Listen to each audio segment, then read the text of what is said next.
Thanks for watching. Don't forget to like, comment, share and subscribe to Mufti Tariq Masood, famous scholar. شہرت کے اصول کچھ اور ہیں اور اللہ کے ہاں مقبولیت کے اصول کچھ اور ہیں. ضروری نہیں کہ شہرت ہو گئی تو آخرت میں بھی مقبول ہو. یہ جو میں نے قرآن مجید کی آیت پڑھی ہے، میں اس کی کچھ تشریح آپ کے سامنے پیش کروں گا. سب سے پہلے تو اہل حدیث بھائیوں کا بہت شکریہ. میں نے جب پیچھے آمین کی آواز آئی نا، مجھے خاندانی قسم کی آمین فاتحہ کے بعد تو اندازہ ہوا کہ یہاں ماشاءاللہ سارے اہل حدیث ہیں. اور تو اگر یہی اعتدال ہم سب کی طبیعتوں میں پیدا ہو جائے تو پھر تو مسئلہ ہی نہیں ہے. سعودی عرب میں آپ دیکھیں، ایک آدمی ہاتھ چھوڑ کے کھڑا ہوا ہوگا، ساتھ والا نے ادھر ہاتھ باندھا ہوا، تیسرے والے نے ناف پہ، چوتھے والے نے سینے پہ. ایک رفع الیدین کر رہا ہے، ایک نہیں کر رہا، ایک آمین کہہ رہا ہے، ایک نہیں کہہ رہا. تو اگر یہ سب چیزیں ہم برداشت کر لیں تو میرا خیال ہے پھر تو مسئلہ ہی حل ہو جائے. ایک حدیث پیش کر کے بس پھر میں جو اصل ٹاپک ہے اس پہ آتا ہوں. بخاری اور مسلم کی متفقن علیہ صحیح حدیث ہے بنو قریظہ کی، کہ آپ صلی اللہ علیہ وسلم نے چند صحابہ کو بنو قریظہ بھیجا. اس حدیث میں کچھ علمی نکتے ہیں، وہ نوٹ کر، وہ تو حدیث تو آپ سب نے سنی ہوگی لیکن اس میں کچھ اہم پوائنٹ ہیں نوٹ کرنے کے. وہ شاید آپ نے نہ سنے ہوں، وہ میں آپ کے سامنے پیش کروں گا. آپ صلی اللہ علیہ وسلم نے بنو قریظہ کی طرف ایک لشکر بھیجا اور حکم دیا کہ جب تک بنو قریظہ نہ پہنچ جاؤ عصر کی نماز. اچھا، میرے بیان کا اصول یہ ہے کہ آپ کو میرے ساتھ بولنا پڑے گا، ٹھیک ہے نا؟ جیسے میں جملہ ادھورا چھوڑ دوں تو آپ فل ان دا بلینکس، خالی جگہ پر کر دیں، تاکہ مجھے اندازہ ہو کہ آپ بھی میرے ساتھ شریک ہیں. ایسا محسوس نہ ہو کہ جیسے میں ٹی وی میں آ رہا ہوں، ٹھیک ہے نا؟ تو آپ صلی اللہ علیہ وسلم نے بنو قریظہ کی طرف صحابہ کو بھیجا اور حکم دیا کہ جب تک بنو قریظہ نہ پہنچ جاؤ کسی نے عصر کی نماز نہیں پڑھنی. ٹھیک ہے، مشہور حدیث ہے. راستے میں نماز کا ٹائم قضا ہونے لگا. صحابہ پریشان ہو گئے. بھائی ایک طرف نبی کی حدیث ہے بھائی جب تک مقام پہ نہ پہنچو عصر نہیں پڑھنی، لیکن دوسری طرف قرآن کی آیتیں ہیں، حافظوا علی الصلوات والصلاۃ الوسطی، خصوصاً درمیانی نماز کی حفاظت کرو، عصر کی نماز کی. رائے کا اختلاف ہوا ہے اور یہ اختلاف پیغمبر صلی اللہ علیہ وسلم کی مخالفت کرنے کے لیے نہیں، پیغمبر صلی اللہ علیہ وسلم کی اتباع کرنے کی غرض سے ہوا ہے کہ نبی کی اصل منشا اور اصل مراد ہے کیا. جنہوں نے ظاہر حدیث کو لیا، حدیث کے ظاہر کو، ظاہری الفاظ کو، انہوں نے کیا کیا کہ بھئی ہم نے نبی کے قول کے ظاہری الفاظ کو لینا ہے کہ عصر کی نماز جب تک بنو قریظہ نہ پہنچ جاؤ کسی نے نہیں پڑھنی، بس ہمارے لیے اتنا کافی ہے. اس کی باریکی میں جانا، اس کا مفہوم تلاش کرنا، اس کا اصل مقصد کیا تھا، اصل منشا کیا تھی، ہم اس کے مکلف بول لو نا بھائی نہیں ہے. آپ تو پنڈی کے لوگ ہو یار. تو انہوں نے نماز قضا کر دی. دوسرے فریق نے کیا کہا، بھائی نبی کی منشا یہ نہیں ہے، الفاظ تو یہ ہیں، منشا یہ نہیں. نبی عالم الغیب نہیں ہے، آپ کو کیا پتا کہ ہم بنو قریظہ جب پہنچیں گے تو نماز ہی قضا ہو جائے گی. اور یہ جو قرآن کا حکم ہے حافظوا علی الصلوات والصلاۃ الوسطی، یہ ایک عمومی حکم ہے. یہ قرآن کی آیت اصل ہے اور حدیث ایک خاص شرط کے ساتھ مقید. یہ میں اصطلاحی زبان میں اس کو سمجھانے کی کوشش کر رہا ہوں. صحابہ نے اتنی ٹیکنیکل بحث نہیں کی تھی، انہوں نے تو سادہ سادہ نا, یہ تو میں ایک فقہی اور اصطلاحی انداز سے سمجھا رہا ہوں کہ اصل تو قرآن کی ایک آیت ہے اور نبی کی جو مشہور اور متواتر حکم ہے وہ تو نماز کے قضا کرنے کی تو اجازت نہیں ہے, اسلام میں تصور نہیں ہے. تو یہ جو حکم دیا جا رہا ہے کہ بنو قریظہ پہنچنے سے پہلے, یہ ایک قید اس میں لگی ہوئی ہے. وہ قید یہ ہے کہ بشرطے کہ وہاں پہنچ جاؤ, اگرچہ اس کی صراحت نہیں ہے. دوسرے دلائل کی روشنی میں یہ شرط کی صراحت کی ضرورت نہیں تھی, یہ شرط لگی ہوئی ہے. ایک فریق نے نماز کو قضا کر دیا, دوسرے فریق نے نماز وقت پہ پڑھی. جب یہ وفد واپس آیا, نبی صلی اللہ علیہ وسلم کو اطلاع ملی, آپ نے کسی فریق کی مخالفت نہیں, کسی کو غلط قرار نہیں دیا. دیکھو نبی کے دور میں جو واقعات ہوئے ہیں نا, وہ اتفاقی نہیں ہیں, وہ اللہ کی طرف سے وجود میں لائے گئے ہیں امت کو ایک سبق دینے کے لیے. اسلام میں دو قسم کے اختلاف ہیں, ایک بنیادی عقائد, یہ بنیادی کا لفظ اس لیے بتا رہا ہوں کہ جب عقیدوں کی پیچیدگی میں جائیں گے تو اس میں بھی اختلاف ہوگا اہل حق کا. عقیدہ ہمیشہ اصولی نہیں ہوتا, عقیدوں کی بھی جب گہرائی میں جائیں گے نا پھر 10 فرقے بنیں گے. جو بیسک عقیدے ہیں اسلام کے ان میں اختلاف کی اسلام نے اجازت نہیں دی. اس میں اگر اختلاف کرے گا گمراہ ہے. ان 73 فرقوں میں 72 میں شامل ہے جو فی النار, جو جہنم کی آگ میں ہوں گے. وہ کیا اختلاف ہے؟ عقیدہ توحید میں اختلاف. جی ہمارا رائے کا اختلاف ہے کہ خدا ایک بھی ہو سکتا ہے, 2 بھی ہو سکتے ہیں, رائے کے اظہار کی ہر ایک کو اجازت ہے. یہ نہیں, یہ مارکیٹ میں بولو بھائی, اتنا براڈ مائنڈڈ بننے کی ضرورت. ایک صاحب نے مجھ سے پوچھا, آپ مفتی صاحب بڑے براڈ مائنڈڈ قسم کے ہیں, اگر کوئی یہ کہتا ہے نبی صلی اللہ علیہ وسلم ہر جگہ حاضر ناظر, مشکل کشا, حاجت روا سب چیزیں ہیں, تو اس کے پیچھے نماز جائز ہے؟ میں نے کہا نہیں جائز نہیں. اتنا جو ہے نا, اتنے ہم اکثر ایک نعرہ لگایا جاتا ہے نا کہ یہ مولوی لوگ جو ہے لوگوں کو دائرہ اسلام سے نکالتے ہی رہتے ہیں. بھائی دائرہ اسلام سے ہم نکالتے نہیں ہیں, لیکن جو پکا نکل گیا ہو اس کو ہمیں دائرے میں لانے کی بھی اجازت نہیں ہے. ہمارے معذرت کا تھوڑی ابیوزو لینگویج استعمال کر سکتا ہوں معذرت کے ساتھ, تھوڑی اسٹائل ہے میرا, کیا کریں مجبور ہیں. یہ ہمارے باپ کا دین نہیں ہے, اتنا اس سے زیادہ نہیں ہے انشاءاللہ. یہ ہمارے باپ کا دین نہیں ہے, یہ دائرہ ہمارے باپ کا بنایا ہوا تھوڑی, یہ تو اللہ کا بنایا ہوا دائرہ ہے.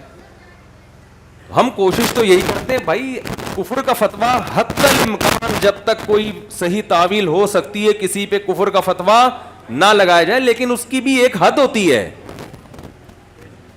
ایک آدمی اپنی بات کی خود تعویل کے لیے تیار نہیں ہے, وہ کہہ رہا ہے بھائی میں نبی کو مشکل کشا سمجھتا ہوں, حاجت روا سمجھ. بھائی اس کا مطلب بتا دے, حاجت روا کا شاید مطلب یہ ہو کہ کچھ کھینچتان کے نکال لو. وہ کہہ رہے ہیں نہیں, اللہ نے اپنے نبی کو اختیارات دے دیے ہیں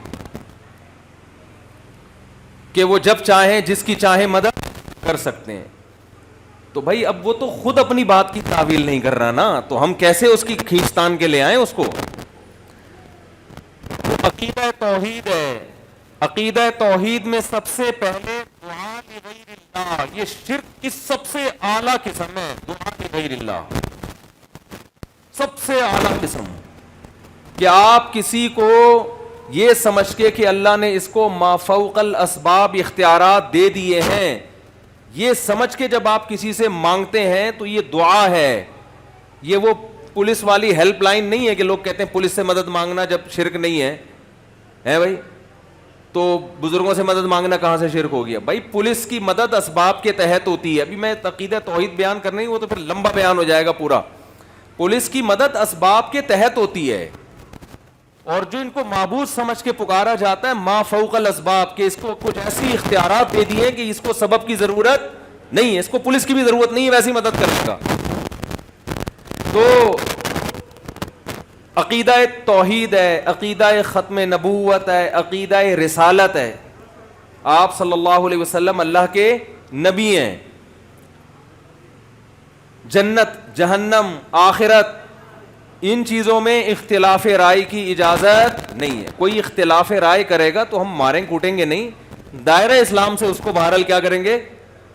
ہم نہیں باہر کریں گے، باہر وہ ہو چکا ہے، ہم بتائیں گے کہ ہو گیا یہ.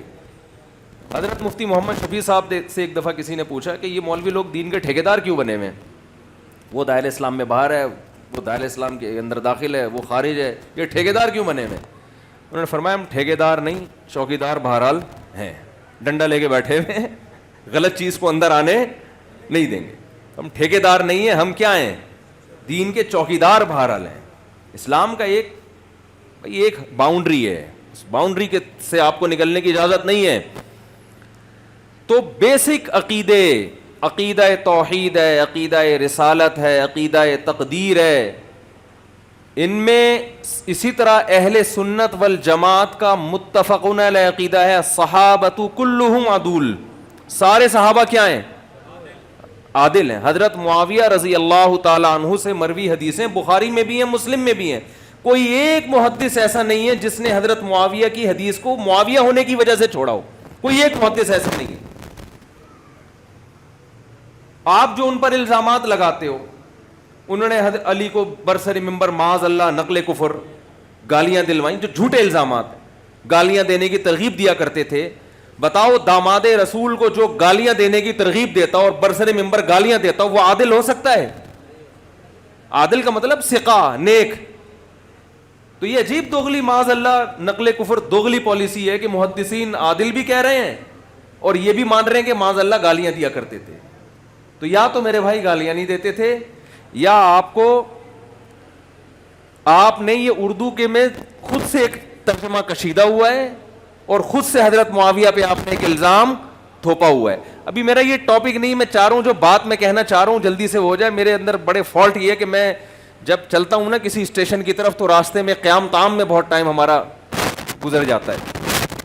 تو بیسک عقیدوں میں کسی کو اختلاف کی اجازت نہیں ہے، اس میں نہیں. دوسری بات ہے فروعی مسائل.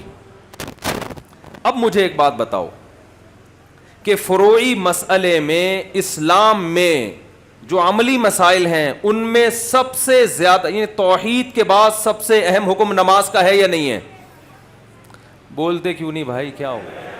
اسلام میں جب آدمی مسلمان ہوتا ہے، یعنی شرک کے بعد سب سے بڑا جرم گناہ کیا ہے اسلام میں؟ نماز قضا کر دینا. امام احمد ابن حنبل تو اس کے قائل ہیں کہ وہ اسلام سے ہی خارج، اور عبداللہ بن مسعود کی صحیح حدیث بھی ہے اس بارے میں کہ ہم نبی کے دور میں کسی گناہ کو کفر نہیں سمجھتے تھے، لیکن نماز چھوڑنے کو ہم کیا سمجھتے تھے؟ کفر. اب یہاں کفر سے کفرن دون کفرن مراد نہیں ہو سکتا، اس لیے کہ وہ تو سارے گناہ ہیں نا، اس میں تعویل نہیں ہو سکتی عبداللہ بن مسعود کے اس قول میں. اس لیے امت میں اختلاف رہا ہے کہ کسی گناہ کے بارے میں کسی مجتہد کا یہ قول نہیں ہے کہ چھوڑنے سے کافر ہو جاتا ہے، لیکن امام احمد بن حنبل کا نماز کے بارے میں کیا قول ہے؟ جان کر چھوڑنے سے کافر ہو جائے. حتیٰ کہ شیخ بن باز کا یہ فتویٰ تھا، سعودیہ کے سابق مفتی اعظم، کہ اگر کوئی رات کو سویا اور اس نے فجر کی نماز کا الارم نہیں لگایا اور الارم لگایا صبح آفس کا 8 بجے کا، وہ کافر ہو جائے گا، اس کا نکاح بھی ٹوٹ جائے گا. تو اتنا بڑا حکم. ایک بات، صحابہ کا کس میں اختلاف ہو رہا ہے؟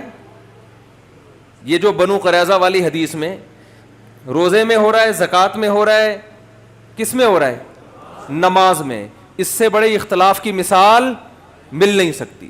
ایک یہ نمبر لگا کے نوٹ کریں. دوسرا، نماز بھی کسی سنت یا نفل نماز میں اختلاف نہیں ہو رہا. ہمارے تو پھڈے ہوتے ہیں نا، زہر سے جمعے سے پہلے 4 سنتیں ہیں، موقع ہیں یا نہیں ہیں، یا جمعے کے بعد ہیں یا نہیں ہیں، عشاء کی کتنی رکعتیں ہیں، یہ چلتا ہے نا آپس میں. پولیس بلوانی پڑے گی بھائی سمجھانے کے لیے بات. ہمارے پھڈے کیا چل رہے ہوتے ہیں؟ فرائض میں ہمارا کوئی اختلاف نہیں ہے، ہمارا تو سنتوں میں چل رہا ہوتا ہے کہ ظہر سے جمعے سے پہلے کی 4 ہیں، جمعے کے بعد کی ہیں کہ نہیں ہے. کچھ کہتے ہیں نہیں ہے، کچھ کہتے ہیں وہ صدیوں پرانے جھگڑے ہیں، وہ چل رہے ہیں اور وہ چلتے رہیں گے. وہ عیسیٰ علیہ السلام سے پہلے کوئی ختم، جب حضرت عیسیٰ علیہ السلام آئیں گے نا وہی ختم کریں گے. اس سے پہلے ہمیں برداشت کرنا ہے ان پڈوں کو، سمجھ رہے ہیں نا، یہ ختم ہونے والے نہیں ہیں. تو یہ جھگڑے، یہ سنتوں کی لڑائی ہوتی ہے ہماری. اور حضرت نبی صحابہ کے دور میں جو اختلاف ہوا وہ نماز کی سنتوں میں نہیں بلکہ نماز کی فرض میں. کتنے پوائنٹ ہو گئے؟ 2. نوٹ کریں اس کو. 4 شادیوں پہ بھی بات ہوگی انشاءاللہ, یہ ذہن میں رکھیں. یہ تو میں فرض سمجھتا ہوں. ایک صاحب ہمارے دوست ہیں, بڑی توحید کی بات بہت کرتے ہیں نا. مجھے ایک دن کہنے لگے یار تم 4 کے قائل ہو, میں توحید کا قائل ہوں. مجھے کہنے لگے میں 1 کا قائل ہوں. یہ توحید, یہ عقیدہ توحید کے زیادہ قریب 1 ہے یا 4 ہے؟ 1 ہے نا. میں نے ان سے کہا توحید اللہ کا خاصہ ہے, اللہ کے علاوہ کسی کو یہ حق دینا یہ توحید میں شرک ہے. میں سمجھتا ہوں یہ خالص توحید نہیں ہے. بھائی اللہ اکیلا, بس اللہ ہی ہے, بیویاں اکیلی نہیں ہونی چاہیے. ہم صرف ہمارا معبود ایک ہے بس, اس کے بعد ہر چیز ہماری 8-8 10-10.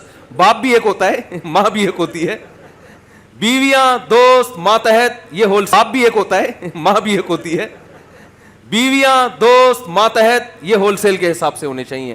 یہ میں تھوڑا سا بھی آگے چلیں گے اس پہ انشاءاللہ, تھوڑی دیر میں بات کروں گا اور میں آپ کو اس کے نقصانات بتاؤں گا جو ایک ہم نے رکھ کے, جو قوم کا جو بیڑا غرق کیا ہے نا, اللہ معاف فرمائے.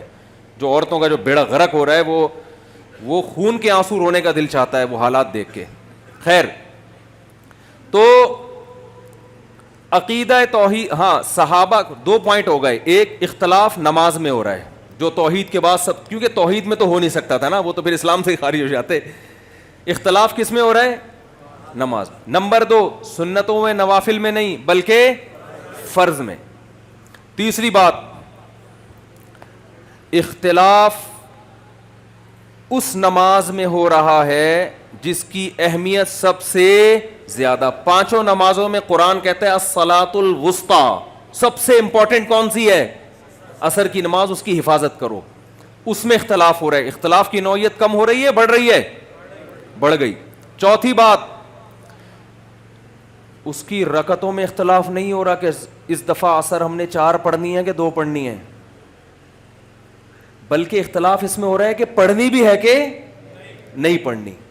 کتنے پوائنٹ ہو گئے ہیں بھائی؟ 4. پھر عصر کی نماز کی کسی صفت میں اختلاف نہیں ہو رہا کہ آمین آہستہ کہنی ہے کہ زور سے کہنی ہے, رفع الیدین کر کے کرنی ہے کہ رفع الیدین کے بغیر پڑھنی ہے, جو امام کے پیچھے ہوگا اس نے فاتحہ پڑھنی ہے کہ نہیں پڑھنی. یہ نماز کی صفات ہیں, نماز کا وجود نہیں ہے. جبکہ صحابہ کے اختلاف نماز کے عدم اور وجود میں ہو رہا ہے کہ پڑھنی بھی ہے, پوری نماز ہی پڑھنی ہے کہ نہیں پڑھنی ہے. بہت مشکل ہے بھائی, میں سمجھا پا رہا ہوں اپنی بات؟ اس سے بڑا کسی فروعی مسئلے میں اختلاف ہو نہیں سکتا. لیکن نبی نے کسی ایک کو بھی ملامت نہیں کی. نبی کی یہ حدیث دیکھو, السکوت فی موضع البیان بیان, علماء جانتے کہیں بیان کرنا ضروری ہو لیکن پیغمبر پھر بھی خاموشی اختیار کر لیں, یہ خاموشی پیغمبر کا بیان. بعض حدیثیں خاموش ہیں, نبی نے فرمایا, کہاں فرمایا بھائی؟ کہیں بھی نہیں ہے بھائی. نبی اس موقع پہ خاموش ہو گئے تو یہ فرما دیا. تو یہ خاموشی نبی کی اس کی علامت تھی کہ دونوں فریق درست ہیں. اس سے ہمیں نبی صلی اللہ علیہ وسلم نے قیامت تک کے لیے اصول بیان کر دیا کہ دیکھو اگر مقصد پیغمبر کی اطاعت ہے تو اگر حدیث میں رائے میں اختلاف ہو رہا ہے تو یہ اختلاف کی وجہ سے ایک دوسرے پہ کیچڑ نہیں اچھالنا ہے. صحابہ نے یہ نہیں کہا کہ تم, یعنی ہم لوگ اگر میرے جیسا نالائق ہوتا اگر, تو ہم کیا کرتے؟ آؤ مناظرہ کرو, بیٹھو, پھر ایک دوسرے کے خلاف. اور جو سوشل میڈیا پہ جو طوفان بدتمیزی چل رہا ہے, آپ کہہ سکتے ہیں ہم بھی تو جہلم یہی کر کے آئے ہیں. ہم جہلم اس کو روکنے کے لیے گئے ہیں, کرنے کے لیے نہیں گئے. اور اللہ کا شکر ہے ایسا رکا ہے, اب اللہ نے چاہا تو انشاءاللہ یہ فتنہ سر نہیں اٹھائے گا. تو